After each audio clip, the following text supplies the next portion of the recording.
Selamat datang Baraya.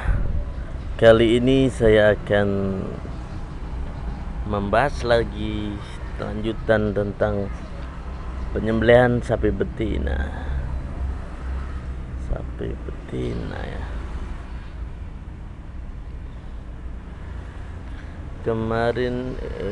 Tadi kita sampai pada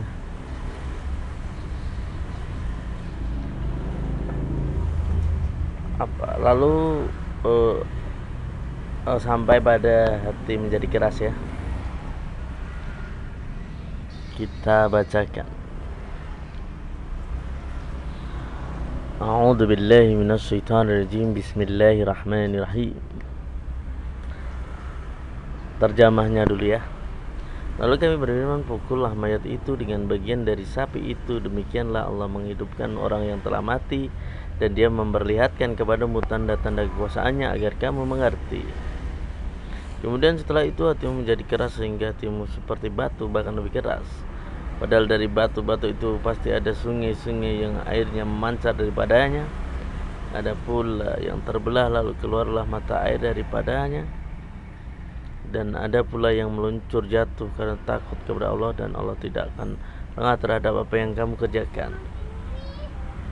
Maka apakah kamu muslimin sangat mengharapkan mereka percaya kepadamu, sedangkan segolongan dari mereka mendengar firman Allah lalu mereka mengubahnya setelah memahaminya padahal mereka mengetahuinya.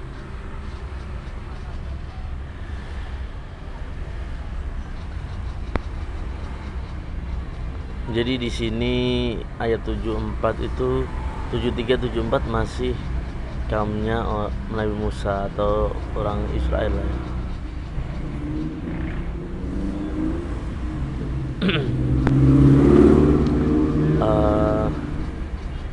Dan ayat 75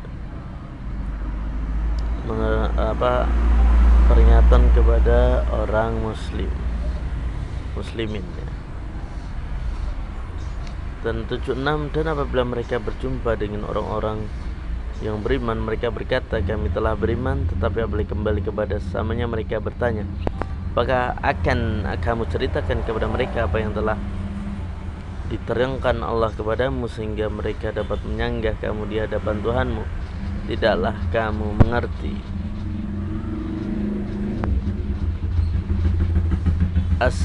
Asbabun Nuzul ayat 76. Mujahid menjelaskan ayat ini diturunkan berkenaan dengan penyesalan orang-orang Yahudi atas bocornya rahasia isi Taurat, sehingga diketahui Rasulullah saat perang dengan Bani Quraizah. Rasulullah berdiri di bawah benteng mereka dan bersabda,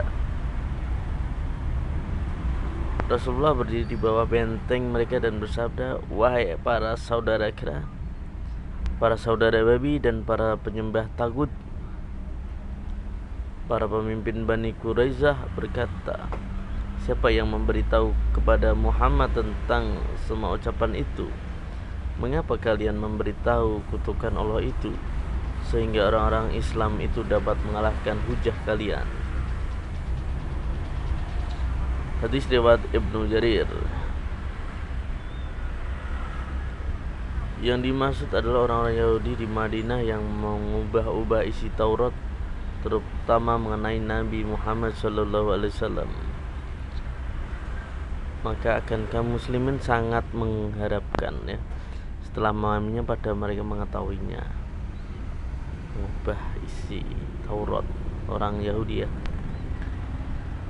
Di dalam Taurat diterangkan tentang Nabi Muhammad SAW yang akan datang sebagai nabi terakhir, tetapi keterangan itu disembunyikan oleh orang Yahudi karena takut akan menjadi bumerang bagi mereka. Ya, ceritanya itu Yahudi itu takut kalah saingnya. Ayat 77, dan tidaklah mereka tahu bahwa Allah mengetahui apa yang mereka sembunyikan dan apa yang mereka nyatakan. Dan di antara mereka ada yang buta huruf, tidak memahami kitab Taurat kecuali hanya berangan-angan, dan mereka hanya menduga-duga. Maka celakalah orang-orang menulis kitab dengan tangan mereka sendiri kemudian berkata ini dari Allah dengan maksud untuk menjualnya dengan harga murah. Maka celakalah mereka karena tulisan tangan mereka, dan celakalah mereka karena apa yang mereka perbuat.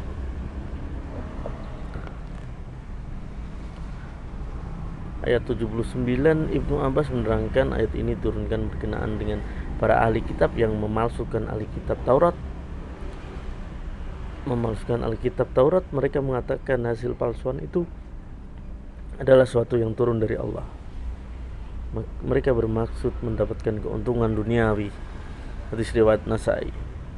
Pada zaman sekarang juga ada ya, banyak ya. Jadi katanya ini adalah ajaran Islam, ternyata bukan ajaran Islam. Ya serupa ya. Itu akan bertanggung jawab nanti di akhirat. Jadi ajaran-ajaran yang tidak pernah diajarkan diakui dan dijadikan ritual rutin, itu tidak boleh.